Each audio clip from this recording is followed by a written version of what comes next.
Projeto de extensão para o curso de licenciatura em História da Uninter.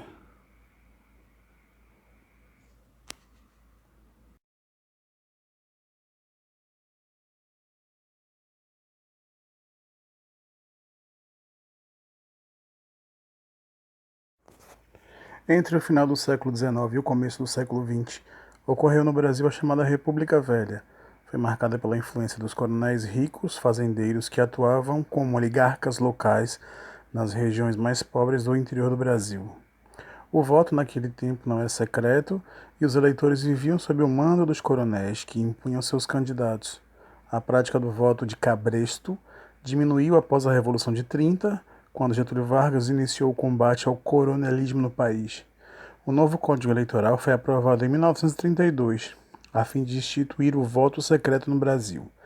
Isso deu mais segurança ao eleitor, que não era obrigado a revelar em quem votava. Uma breve introdução para situar o período conhecido como República Velha ou Primeira República. Hoje, mesmo muitos anos depois, ainda nos deparamos com políticos utilizando da mesma prática. Mesmo com o voto secreto, candidatos pressionam os eleitores, onde anotam a zona sessão eleitoral, na forma de pressionar na obtenção do voto. Um resumo: República Velha é o período da história do nosso país que se estendeu de 1889 a 1930. Os marcos que estipulam o início e o fim desse período são a Proclamação da República e a Revolução de 1930. Esse período é mais conhecido entre os historiadores como a Primeira República, por se tratar do primeiro período da República no Brasil. A República Velha é chamada pelos historiadores de Primeira República. Esse período foi iniciado com a Proclamação da República, que fez com que Deodoro da Fonseca assumisse a presidência. O período de 89 a 94 é também conhecido como a República da Espada. A República Velha contou, ao todo, com 13 presidentes e com outros 2 que não puderam assumir a presidência. O mandonismo, clientelismo e coronelismo são características importantes desse período. A política dos governadores e a política do café com leite foram práticas importantes do arranjo político das oligarquias. O Brasil experimentou um avanço industrial embrionário nesse período, que resultou no nascimento do movimento operário no país. A desigualdade social e a política corrupta desse período motivaram revoltas em diversas partes do país. A Revolução de 30 foi o acontecimento que precipitou o fim desse período e inaugurou a Era Vargas. Bom, mandonismo. O mandonismo é um termo brasileiro usado em ciência política, filosofia e sociologia para definir uma das características do exercício do poder pelos oligarcas ao longo da história do Brasil e que equivale na língua espanhola a caciquismo. Já clientelismo é a troca de bens e serviços por apoio político, sendo a troca algo implícito ou não. O clientelismo denota a prática de distribuir empregos, favores e outros benefícios aos seguidores em troca de apoio político. Já o coronelismo seria uma influência dos coronéis na política. Está mais ligado aos grandes proprietários rurais que de comportamento despótico e patriarcal que, por força do consenso geral de um sistema de obrigações e favores, confunde em sua pessoa atribuições de caráter privado e político. Contexto histórico. A República Velha iniciou-se em 89, quando aconteceu a Proclamação da República. Após a Proclamação da República, o Marechal Deodoro da Fonseca foi escolhido como presidente provisório. Em 1891, Deodoro foi eleito presidente do Brasil para um mandato de 4 anos, mas renunciou ao cargo e foi sucedido pelo seu vice, o também Marechal Floriano Peixoto, que permaneceu no cargo até o ano de 1894. Esse período de 1889 a 1894, em que o país foi governado por 2 presidentes militares, é conhecido como República da Espada.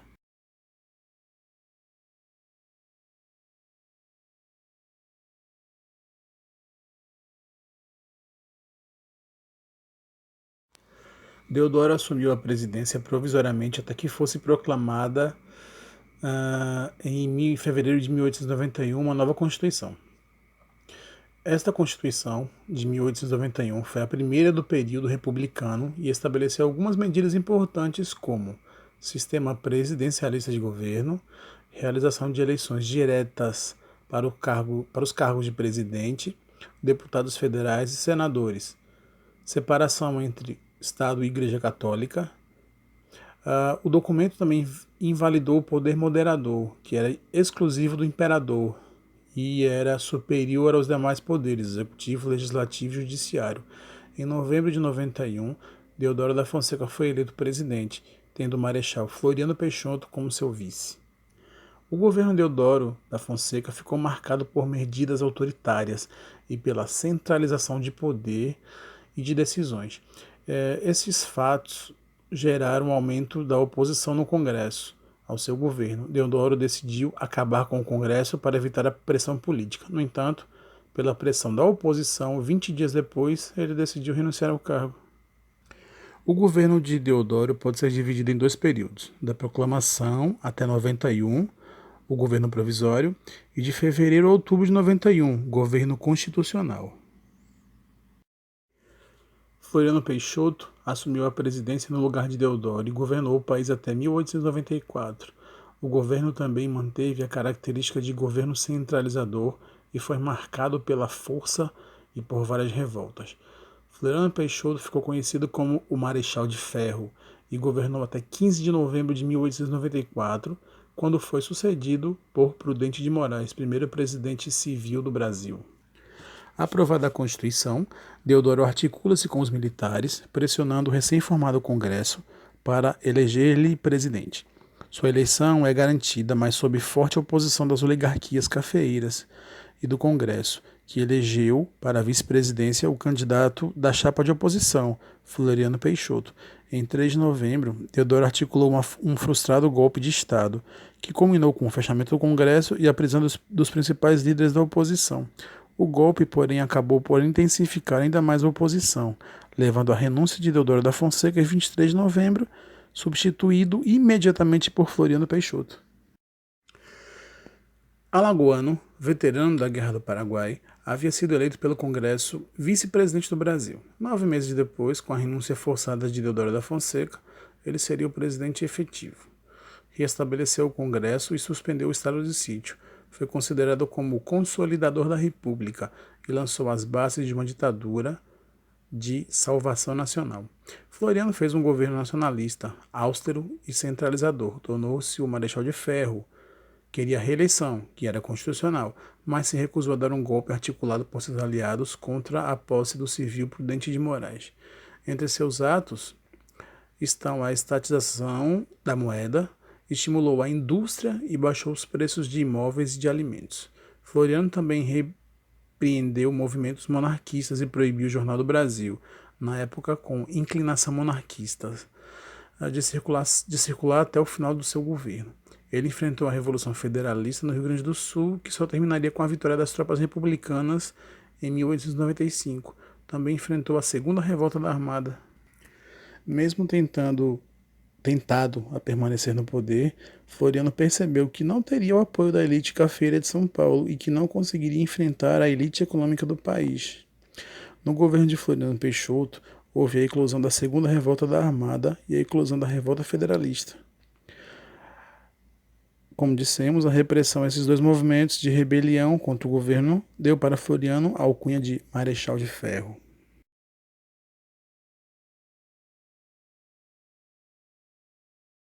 Um caso simbólico aconteceu durante a reconquista da cidade de Desterro, em Santa Catarina.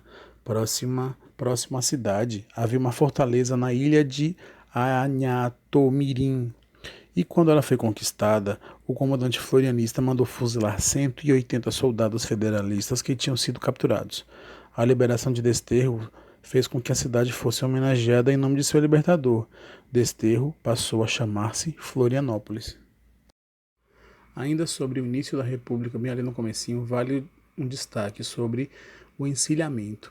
Encilhamento foi a forma como ficou conhecida a crise financeira ocorrida no Brasil a partir de 1890, decorrente da política econômica do governo provisório do Marechal Deodoro da Fonseca. Essa política, conduzida pelo ministro da Fazenda Rui Barbosa, tinha por objetivo o incentivo à industrialização e se baseou na liberação de créditos bancários garantida pela emissão de moedas destinadas ao financiamento de projetos industriais. O fracasso do projeto governamental deu-se ao boicote promovido por especuladores ligados aos latifundiários, importadores e investidores estrangeiros que, por meio de empresas fantasmas, inundaram o mercado financeiro com ações sem lastro de capital. As consequências, como inflação de preços, falências e desconfiança nas instituições financeiras, se arrastaram por anos, configurando a crise do encilhamento. Em destaque, uma charge retratando Rui Barbosa, então ministro da Fazenda, tentando equilibrar as finanças do país. Prudente de Moraes restabeleceu as relações diplomáticas com Portugal, rompidas por Floriano durante a revolta da Armada, e assinou o Tratado de Amizade, Comércio e Navegação com o Japão, em novembro de 1895, com o objetivo de fomentar a vinda de imigrantes japoneses. Enfrentou a questão diplomática envolvendo os ingleses, que acharam por bem, em julho de 1895, tomar posse da ilha de Trindade, situada a aproximadamente 1.200 quilômetros do litoral do Espírito Santo, sob o pretexto de ali instalar uma estação telegráfica. A França, com incursões abaixo do rio Oiapoque, invadiu o Amapá, a partir da Guiana Francesa, atacando e incendiando alguns povoados próximos à fronteira. O primeiro presidente civil do Brasil, em vez de recorrer às armas, preferiu arbitramento internacional de Portugal, no caso da Ilha de Trindade, e da Suíça, no caso do Amapá. As questões diplomáticas foram resolvidas favoravelmente ao Brasil. Proclamada a República, foi nomeado por Deodoro da Fonseca chefe da junta governativa que governou São Paulo de 16 de novembro até 14 de dezembro de 89. Nomeado em seguida governador, permanecendo no cargo até 18 de outubro de 1890, quando renunciou para assumir uma cadeira no Senado. No governo de São Paulo, reorganizou e modernizou a administração, especialmente o Tesouro e o Arquivo do Tesouro. Ampliou a força pública, sendo que a transição para a República em São Paulo, com a nomeação de novos administradores, secretários e intendentes municipais, ocorreu em tranquilidade. Reorganizou a Escola Normal, que deu origem à Escola Normal Caetano de Campos. Chegou a ser vice-presidente do Senado e presidiu a Assembleia Constituinte de 1890 a 1891. Elaborou a Constituição, disputou com Deodoro da Fonseca a presidência da República, sendo porém derrotado. Paulista, advogado, reatou as relações diplomáticas com Portugal, rompidas com auxílio dos portugueses aos marinheiros da revolta da Armada. Conseguiu a paz no Rio Grande do Sul, em 1895, e enfrentou a campanha de Canudos, entre 1896 e 1897. Por motivo de saúde, afastou-se do governo quando assumiu o vice-presidente Manuel Vitorino, em novembro de 1896, o que contribuiu para a ascensão dos florianistas ao poder. Prudente de Moraes reassumiu e decretou o estado de sítio. Ele aumentou as redes ferroviárias e foi um dos fundadores do Partido Republicano Paulista, em 1901. Prudente de Moraes foi o terceiro presidente do Brasil e o primeiro civil a assumir o cargo. No contexto da República Velha, ele representava a ascensão da oligarquia cafeicultora ao poder nacional, após um período em que ela dominava apenas o legislativo. Em 5 de novembro de 1897, durante uma cerimônia militar em que recepcionaria 2 batalhões do exército que retornavam de Canudos no arsenal de guerra, atual Museu Histórico Nacional, sofreu um atentado contra sua vida praticado por Marcelino Bispo de Melo. Escapou ileso, mas seu ministro da guerra, Marechal Bittencourt, faleceu defendendo a vida de Prudente. O presidente decretou, então, o estado de sítio para o Distrito Federal, Rio de Janeiro e Niterói, conseguindo assim se livrar dos oposicionistas mais incômodos. De início, o vice-presidente Manuel Vitorino, que possuía divergências políticas com Prudente de Moraes, foi indiciado no inquérito sobre o atentado, acusado de envolvimento. Vitorino respondeu com um manifesto em que proclamava inocência, e em seu nome não foi incluído no despacho final do processo, mas sua carreira política foi arruinada. Marcelino, feito prisioneiro e encontrado enforcado na cadeia com um lençol, não foi mais do que mero instrumento de conspiração política. Embora sua morte tenha comprometido as investigações, foram apontados o capitão Deocleciano Mártir e José de Souza Veloso como mentores intelectuais do crime. O mandato de Campos Salles foi marcado pela austeridade fiscal. A política econômica do governo foi intermediada pelo ministro da Fazenda, Joaquim Murtinho, e promoveu o aumento de impostos, a redução de despesas com os serviços públicos, o controle dos salários dos funcionários públicos, dentre outras medidas. Campos Salles escolheu como prioridade econômica a negociação de um acordo com a Inglaterra para a suspensão de pagamentos de juros da dívida. Temporariamente livre do pagamento das prestações, o governo levou adiante sua política de saneamento econômico, combateu a inflação e os déficits orçamentários, aumentou impostos e fez cortes de despesas, elevou o câmbio com o objetivo de valorizar a moeda. Após o mandato presidencial, foi senado por São Paulo e diplomata. Manuel Ferraz de Campos Salles nasceu em Campinas, então província de São Paulo, filho de proprietários rurais, cafeicultores. Forma-se em Direito em 1863 em São Paulo e entra na política 4 anos depois, como deputado provincial. Define sua posição contra a monarquia e a favor do fim da escravidão. Em 1885, elege-se deputado geral pelo PRP. Com a proclamação da República, é nomeado ministro da Justiça do governo provisório. Nessa função, institui a obrigatoriedade do casamento civil para que seja aceito legalmente, organiza a Justiça Federal e reformula o Código Penal. No fim do governo provisório, elege-se senador por São Paulo. Em 1896, assume o governo do Estado, cargo a que renuncia para concorrer à presidência da República. Eleito em 1898, desenvolve uma política de apoio à agricultura e de valorização do plantio de café, recusando-se a adotar medidas de proteção à incipiente indústria brasileira. Na política externa, soluciona os conflitos de fronteira entre o Amapá e a Guiana Francesa e inicia negociações com a Bolívia para a anexação do território do Acre. Deixa o governo em 1902 e só retorna à vida pública em 1909 para assumir o mandato de senador por São Paulo. Morre na cidade paulista de Santos.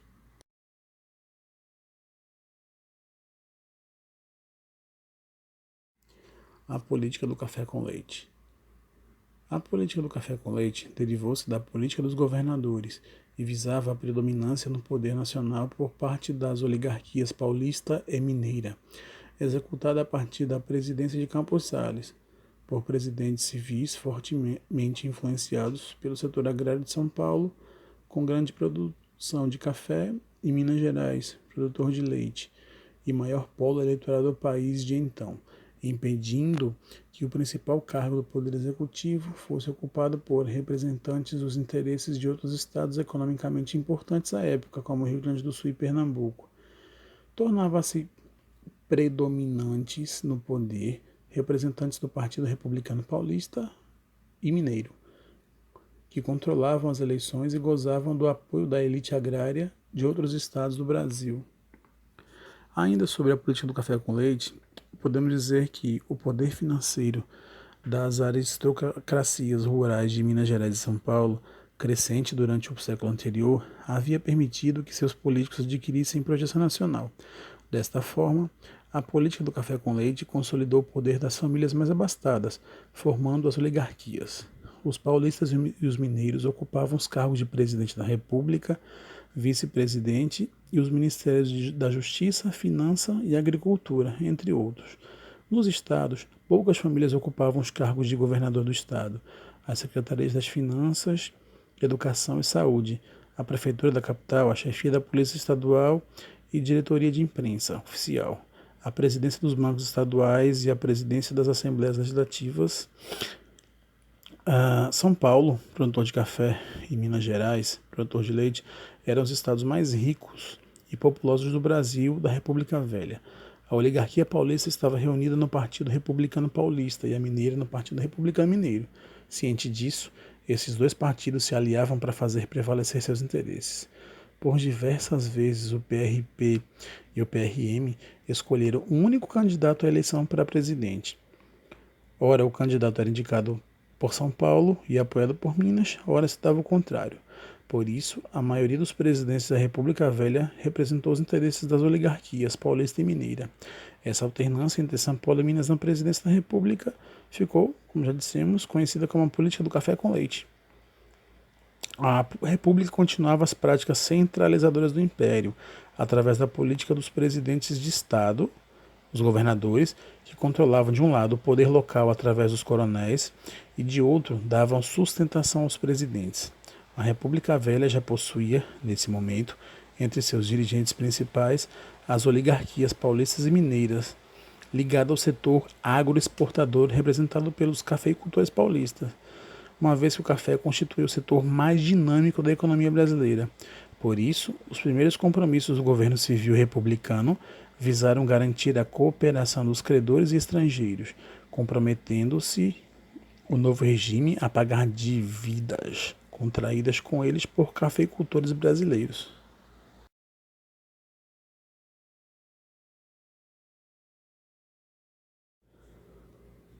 Oficialmente, a política café com leite só tem seu início após o período da República da Espada, quando dois presidentes militares comandaram as decisões políticas do Brasil. Com o governo de Campos Salles, 1898, considera-se o princípio da alternância paulista-mineira na presidência. Seu antecessor, Prudente de Moraes, o primeiro presidente civil do Brasil, deixa uma grande crise política e econômica para o paulista Campos Salles, que enfrentará a tarefa de estabilizar as relações do governo federal com as elites políticas e econômicas das províncias.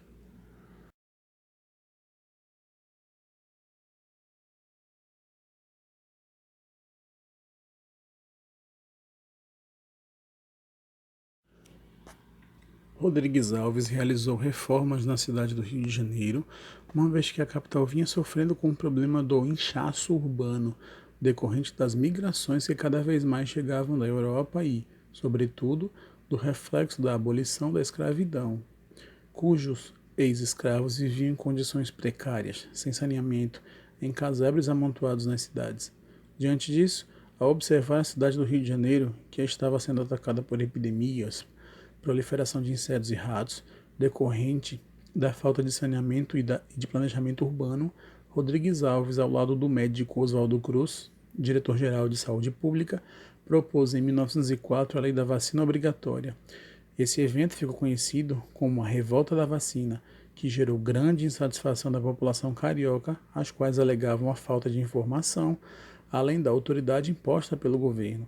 As medidas de saneamento foram realizadas por meio de força policial, de forma que a população foi obrigada a tomar vacina contra a varíola. Felizmente, essas ações resultaram na diminuição das doenças.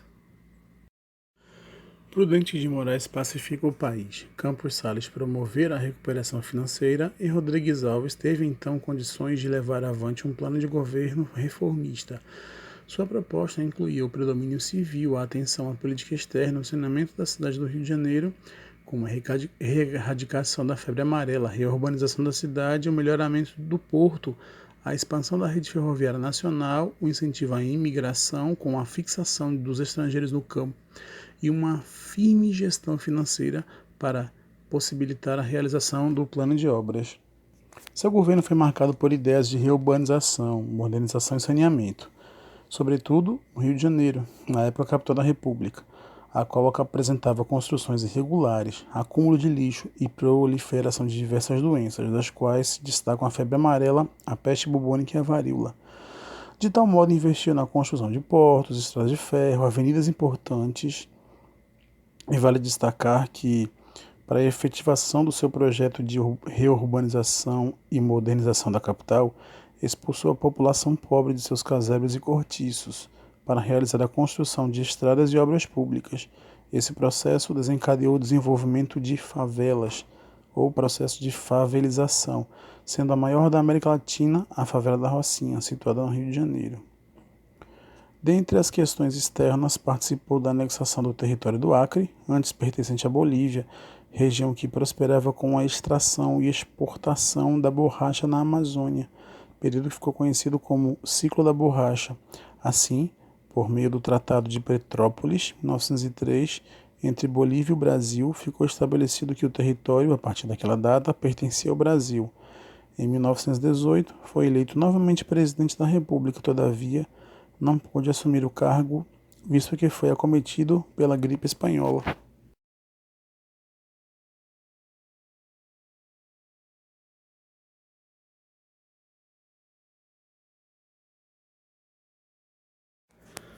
Os ministérios durante a presidência de Pena eram ocupados por políticos jovens e que respeitavam muito a autoridade dele.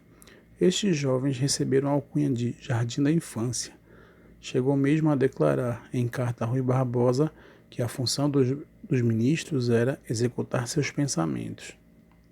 Na distribuição das pastas, não me preocupei com a política, pois essa direção me cabe. Segundo as boas normas do regime, os ministros executarão meu pensamento. Quem faz a política sou eu, disse Afonso Pena.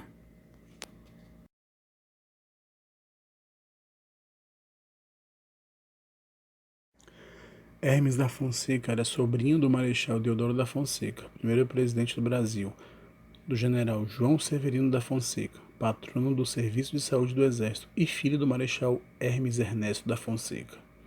Durante seu governo, foi editado um decreto instituindo o uso da faixa presidencial no Brasil, sendo ele mesmo o primeiro presidente a usá-la e o primeiro a passá-la a seu sucessor. Desde então, todos os presidentes a recebem na ocasião da posse. Em 1910, a sucessão presidencial foi disputada pelos candidatos Rui Barbosa e pelo Marechal Hermes da Fonseca. Rui Barbosa pretendia restaurar os ideais civilistas em oposição ao militarismo do candidato Marechal. Nilo Peçanha, de acordo com o histórico respaldo concedido ao militarismo, apoiou a candidatura do militar. Marechal Hermes da Fonseca saiu vitorioso nas eleições, no entanto, durante o mandato, sofreria com as ressonâncias da campanha civilista de Rui Barbosa.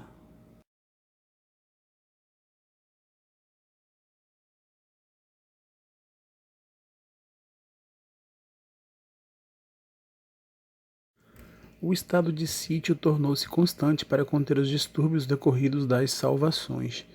Apesar dessa política, as oligarquias mais influentes permaneceram no poder, como foram os casos de São Paulo e de Minas Gerais e do Rio Grande do Sul.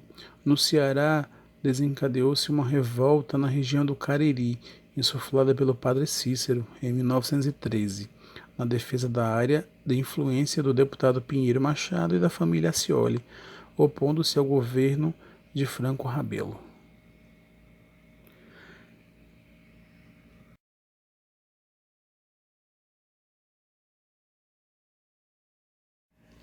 Na madrugada de 22 de novembro de 1910, os marinheiros do encouraçado Minas Gerais se rebelaram. O estopim se deu após assinarem o castigo do marujo Marcelino Rodrigues Menezes, açoitado até desmaiar com 250 chibatadas, o normal era 25, por agredir um oficial. O levante foi liderado pelo experiente João Cândido Felisberto Marujo, negro e analfabeto. O motim terminou com a morte do comandante do navio e mais 2 oficiais, os quais não aceitaram abandonar a nave de guerra. Nesta mesma noite, juntou-se ao motim o encouraçado São Paulo. Nos dias seguintes, outras embarcações aderiram ao movimento, como o Deodoro e o Bahia, naves de guerra de grande porte. Por sua vez, no Rio de Janeiro, o presidente Hermes da Fonseca tinha acabado de tomar posse e enfrentava sua primeira crise. Os navios rebeldes bombardearam a cidade do Rio de Janeiro para demonstrarem que não estavam dissimulando. Em carta ao governo, os revoltosos solicitavam o fim do castigo físico, melhores condições de alimentação e trabalho, anistia para todos os envolvidos na revolta. Assim, no dia 26 de novembro, o presidente Marechal Hermes da Fonseca acatou as reivindicações dos amotinados, encerrando aquele episódio da revolta. Os marinheiros foram presos na Ilha das Cobras, na sede do Batalhão Naval. Sentindo-se traídos, os marinheiros se amotinaram em 9 de dezembro de 1910. A resposta do governo foi dura e a prisão foi bombardeada e destruída pelo exército, matando centenas de fuzileiros navais e prisioneiros. Os amotinados, totalizando 37 pessoas, foram recolhidos em 2 prisões solitárias, onde morreram sufocados somente João Cândido e outro companheiro de luta sobreviveram. Com isso, em 1911, aqueles que aderiram ao movimento já haviam sido mortos, presos ou expulsos do serviço militar. Muitos dos envolvidos foram mandados para campos de trabalho forçado nos seringais da Amazônia e na construção da ferrovia Madeira-Mamoré. Como saldo, o conflito deixou mais de 200 mortos e feridos entre os amotinados, dos quais cerca de 2.000 foram expulsos após a revolta. Na porção legalista, morreram cerca de 12 pessoas, entre oficiais e marinheiros.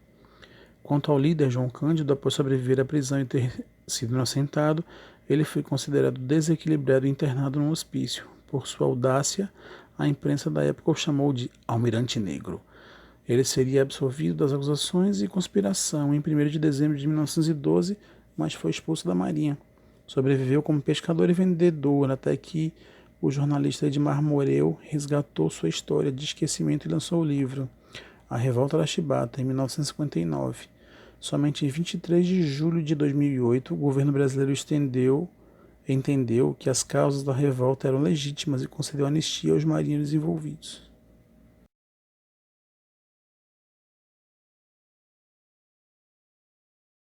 Venceslau Braz definiu seu governo como o governo da pacificação dos espíritos, que buscou o entendimento nacional depois do conturbado governo de Hermes da Fonseca. Em seu governo ocorreram os chamados 3G, a Grande Guerra, a gripe espanhola e as greves de 1917.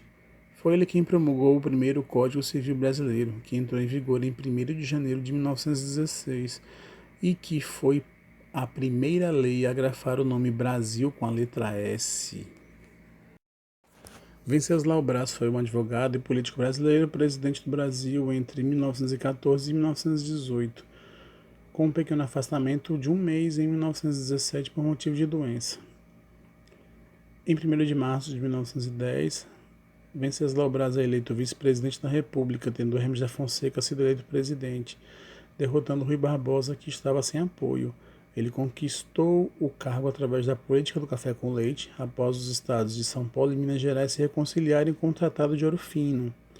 Em 1913, seu nome foi proposto como medida reconciliatória entre Minas e São Paulo e os outros estados, como candidato à sucessão de Hermes. Minas Gerais havia vetado a candidatura de Pinheiro Machado, que era apoiado por Hermes da Fonseca, e Rodrigues Alves, que na época governava São Paulo, vetara a candidatura de Rui Barbosa. Logo de início, teve de combater a Guerra do Contestado, crise herdada do governo anterior, e após debelar a revolta, mediou a disputa de terras entre os estados do Paraná e Santa Catarina. Venceslau Braz definiu, em 1916, os atuais limites entre Paraná e Santa Catarina.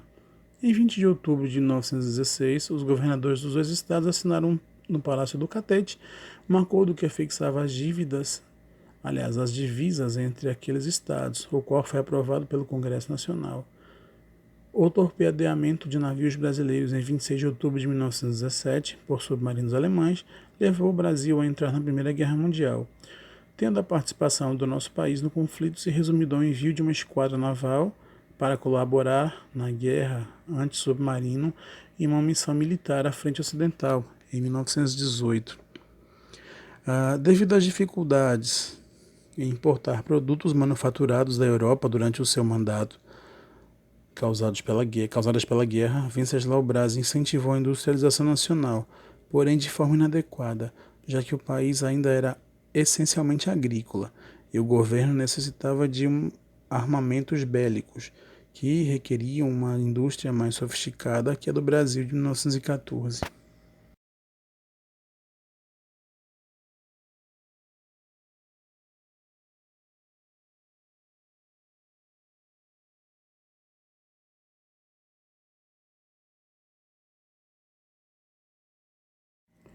Entre dezembro de 1918 e janeiro de 1919, instalou na cidade de São José do Douro, atual Tocantins, uma disputa entre coronéis locais.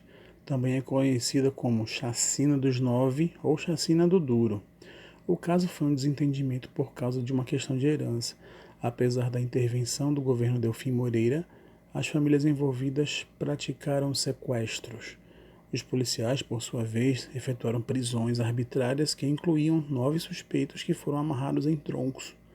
O conflito revela as dificuldades dos poderes locais, os chamados coronéis, em aceitarem o poder centralizador da República Brasileira.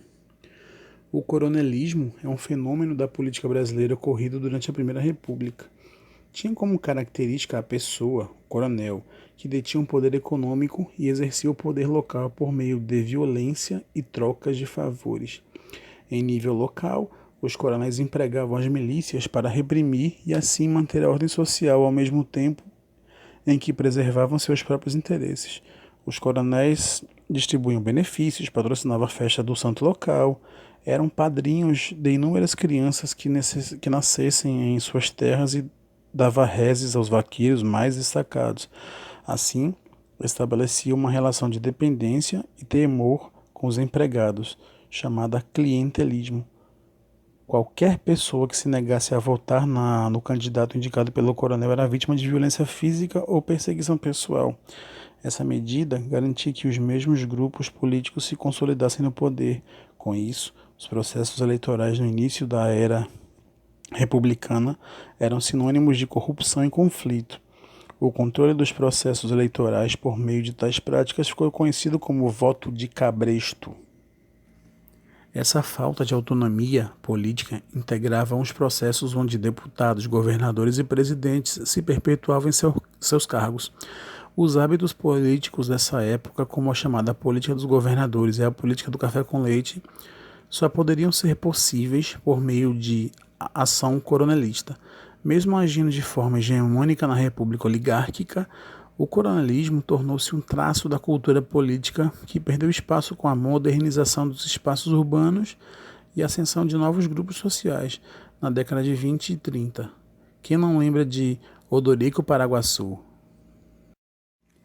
Embalados pela primeira greve geral de 1917 ocorrida em São Paulo, vários setores da indústria brasileira fazem paralisações nessa época. Geralmente, as reivindicações não eram atendidas e as manifestações terminavam em confronto com a polícia. A política do governo Delfim Moreira seguiu a linha dos anteriores e a polícia reprimia as greves. No Brasil, as primeiras leis trabalhistas só seriam promulgadas no governo Epitácio Pessoa. Em abril de 1917, submarinos alemães bombardeiam um navio brasileiro na costa da França. O Brasil sai de sua posição de não beligerante e declara guerra à Alemanha. Envia para a Europa um contingente de enfermeiros, médicos, aviadores que auxiliam as tropas aliadas. Além disso, navios brasileiros patrulham o Estreito de Gibraltar. Assim, coube ao governo Delfim Moreira organizar a participação brasileira na Conferência de Paz em Versalhes. Representado por Epitácio Pessoa, o Brasil pediu indenizações pelos danos materiais causados pelos alemães. A eleição de Epitácio Pessoa ocorreu quando ele estava na França, caso único na história da República Brasileira. Sua eleição também foi a única na República Velha que não ocorreu na data oficial das eleições presidenciais, 1º de março. A eleição de 1919. Epitácio disputou a sucessão de Delfim Moreira, vice-presidente da República, que assumiu a presidência devido ao falecimento do presidente eleito Rodrigues Alves. Foi indicado candidato a presidente quando representava o Brasil na Conferência de Versalhes. Nas eleições de 13 de abril de 1919, Epitácio venceu já septuagenário Rui Barbosa, vencendo as eleições sem nem ter saído da França. Retornou ao Brasil em junho de 1919. Com o fim da Primeira Guerra Mundial, chefiou a delegação do Brasil na Conferência de Paz de Versalhes, em 1919. Rui Barbosa, indicado chefe da delegação, renunciou, sendo substituído por Epitácio. A delegação brasileira, apoiada pelos Estados Unidos, obteve bons resultados quanto aos problemas que mais de perto interessavam ao Brasil: a venda do café brasileiro armazenado em portos europeus e os 70 navios alemães apreendidos pelo Brasil durante a guerra. Sua candidatura foi apoiada por Minas Gerais. Sua vitória foi marcada por simbolismos, pois um presidente paraibano representava uma primeira derrota da política do café com leite, tendo apenas o Marechal Hermes da Fonseca sido uma solitária exceção uma década antes. Contudo, ainda assim, ele representava a escolha das oligarquias paulista e mineira.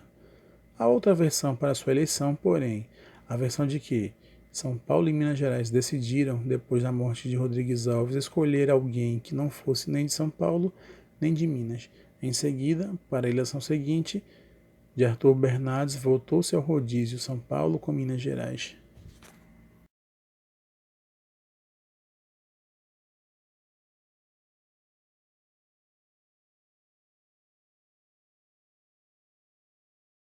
Fatos marcantes da presidência de Epitácio Pessoa: construção de mais de 200 açudes no Nordeste, criação da Universidade do Rio de Janeiro, comemoração do primeiro centenário da Independência, a primeira transmissão oficial radiofônica do Brasil, substituição da libra pelo dólar, que passou a ser o padrão de paridade monetária brasileiro, construção de mais de 1.000 quilômetros de ferrovia no sul do Brasil, vitória na revolta dos 18 do Forte de Copacabana, aboliu, em 1920, a lei que bania a família imperial do Brasil.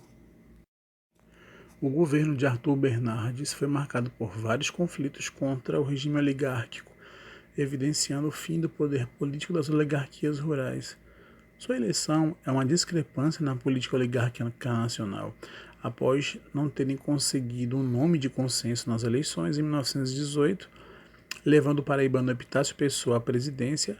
Paulistas e mineiros conseguiram um acordo em torno do nome de Arthur Bernardes para a campanha de 1922, porém foram obrigados a enfrentar a oposição das elites rurais de Rio Grande do Sul, Bahia, Pernambuco e Rio de Janeiro.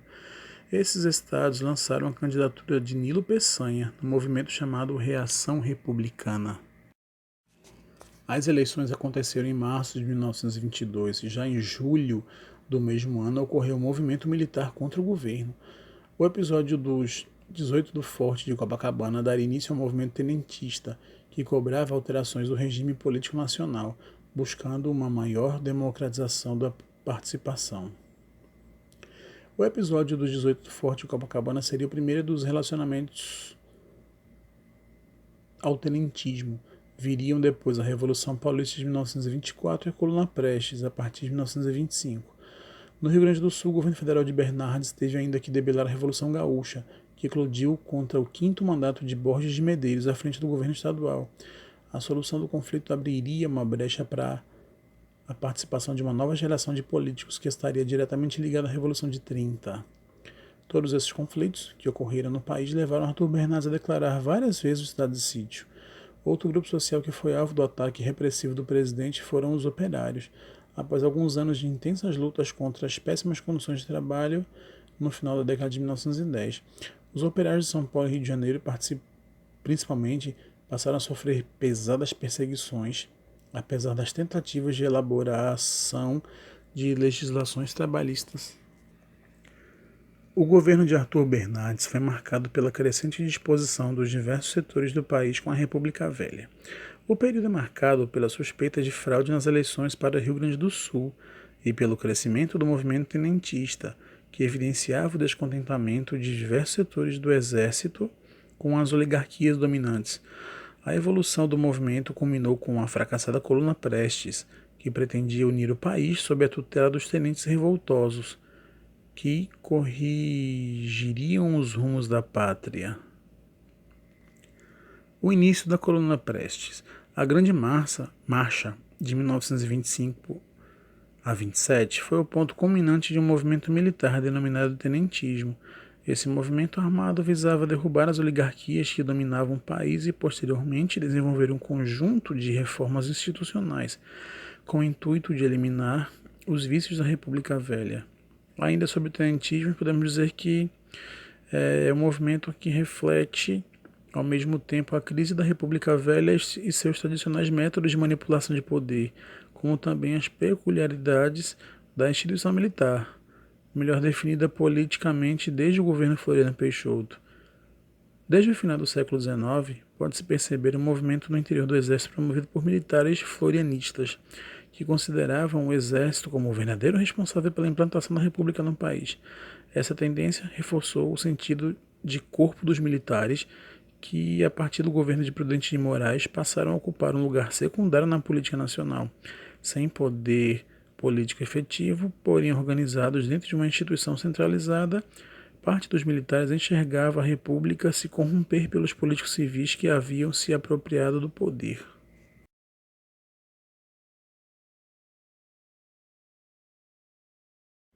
O presidente Washington Luiz foi deposto em 24 de outubro de 1930, 21 dias antes do término do seu mandato como presidente da República, por um golpe militar que passou o poder em 3 de novembro às forças político-militares comandadas por Getúlio Vargas. Washington Luiz foi o último presidente da época do café com leite. Ele é paulista, é sim senhor, falsificado, é sim senhor, cabra farrista, é sim senhor, matriculado, é sim senhor. Ele é estradeiro, é sim senhor, habilitado, é sim senhor, mas o cruzeiro, é sim senhor, o voltorado, é sim senhor.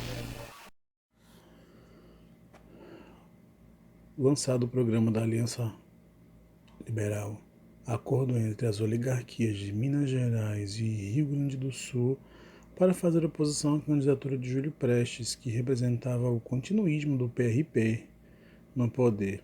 A aliança lança Getúlio Vargas candidato à presidência da República. Ao longo do ano, a aliança foi apoiada por diversos setores sociais e políticos, resultando na prática de uma frente política daqueles que se colocavam contra as oligarquias.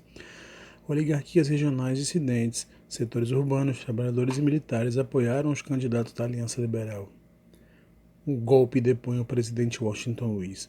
A vitória do candidato oficial Júlio Prestes provocou a revolta dos setores mais jovens da Aliança Liberal, que passou a defender a ideia de uma revolução, no que era apoiada pelos tenentes e por setores urbanos. O movimento se iniciou no Rio Grande do Sul e na Paraíba, simultaneamente, e não encontrou resistência.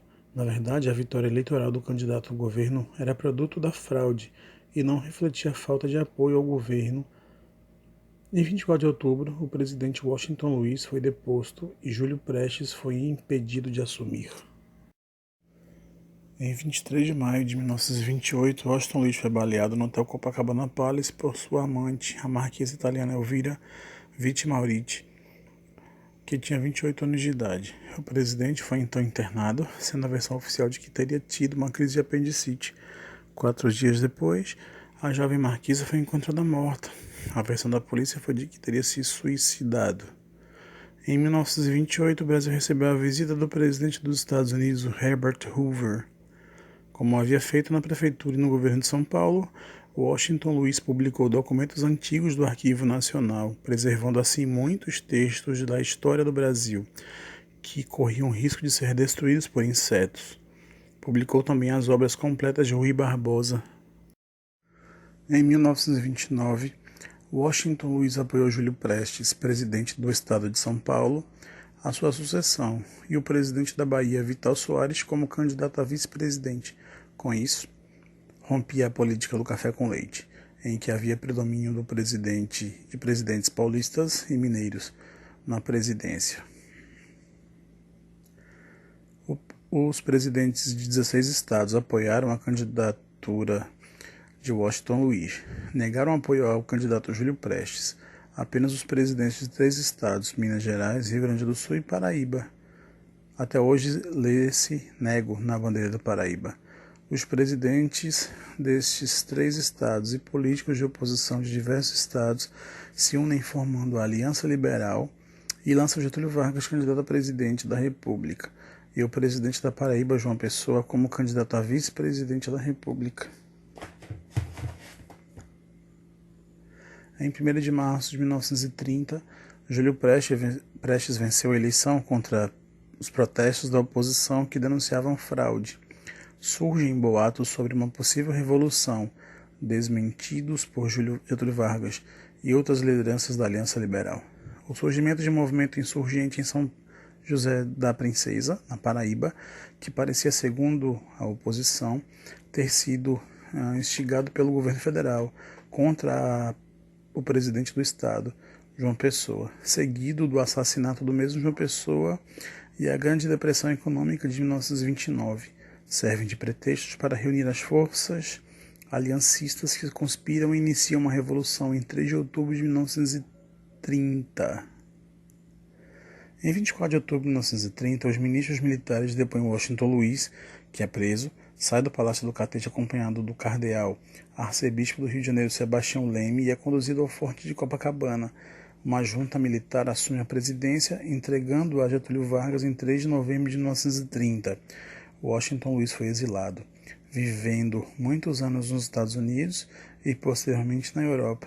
Regressou ao Brasil em 1947, recusando-se a voltar à política. Durante esse período, se dedicou à história e às suas cartas e documentos para a posteridade.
Então, este foi um resumo do período conhecido como República Velha ou a Primeira República, onde abordamos desde os primeiros presidentes militares que, após a proclamação da República, impuseram uma ditadura militar com o fim do Império. Vimos também como funcionavam as políticas de aliança na República Velha. Vale destacar que, no período, todos os presidentes eram formados em direito, com exceção dos 3 militares, dos 3 marechais, Deodoro, Floriano e Hermes da Fonseca.